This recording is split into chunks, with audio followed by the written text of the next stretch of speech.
Welcome everybody. Welcome to another episode of Get Inside Team Go 11. We are here in Australia.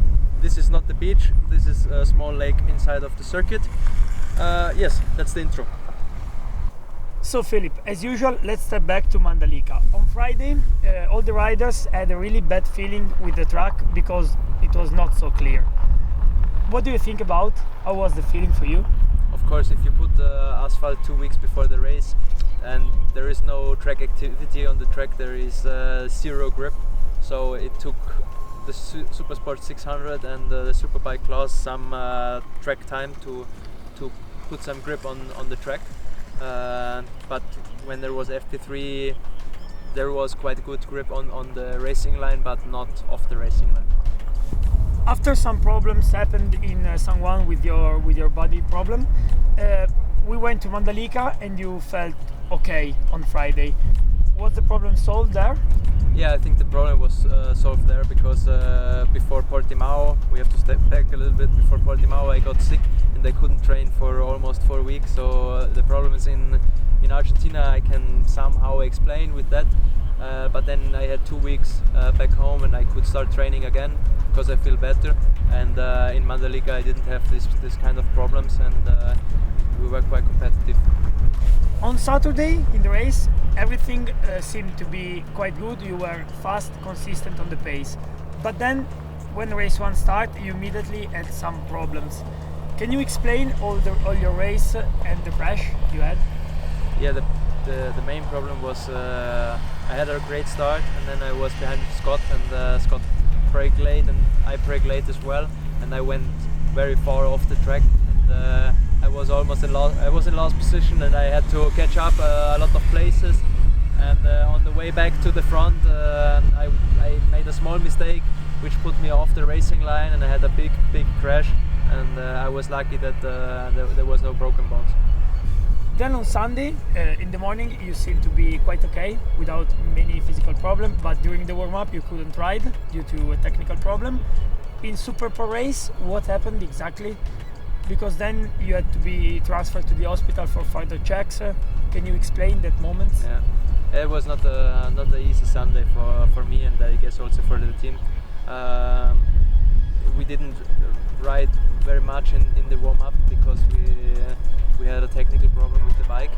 So this was not good to check my body conditions. In the Superpole race, actually had a good start, but then I feel just a little bit off, and especially after the race, I feel very dizzy and not very well in the stomach, and also a lot of headache. And I had some concussions already before, and I was not sure if it was a concussion or not, and we had to check because I couldn't race in race 2 with.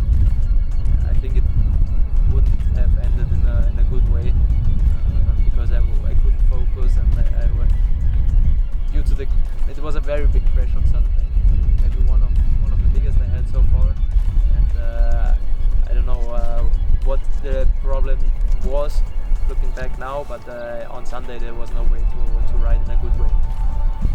There we were in Indonesia, in a very particular place. Yeah. You had to be transferred to an hospital.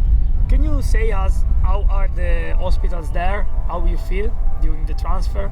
Of course, to be on an island in the middle of nowhere, you cannot expect to be in a high-level hospital. But to be honest, it was a very good hospital, and everything was fine. They had a room especially for the MotoGP or World Superbike riders. So if there is a big problem, I think there is no problem. Even if you have a big problem there, they can help you, and I think it's not a bad place. Of course, it's a bad place to be in, being in a hospital, but it's a good hospital. So this is the race incident suit. And Philipp, where does it help to cover you, and where you touch the floor in the most point? Especially in the back, I touch a lot. You can see here also the shoulder, the elbow, everything. But due to the airbag system I have in the suit, it protects well. But with a big crash like this, if the suit looks like this, it's quite okay. So I've been covered well, and yeah, even after a crash like this, the suit can look like this. and the airbag system worked well, so there was not a problem. Okay, this is how the helmet looked after the crash. Of course, this comes from the gravel, but this is only a minor impact. Here I was sliding along the floor for some time, but this is all normal. I thought there is some impact in the back.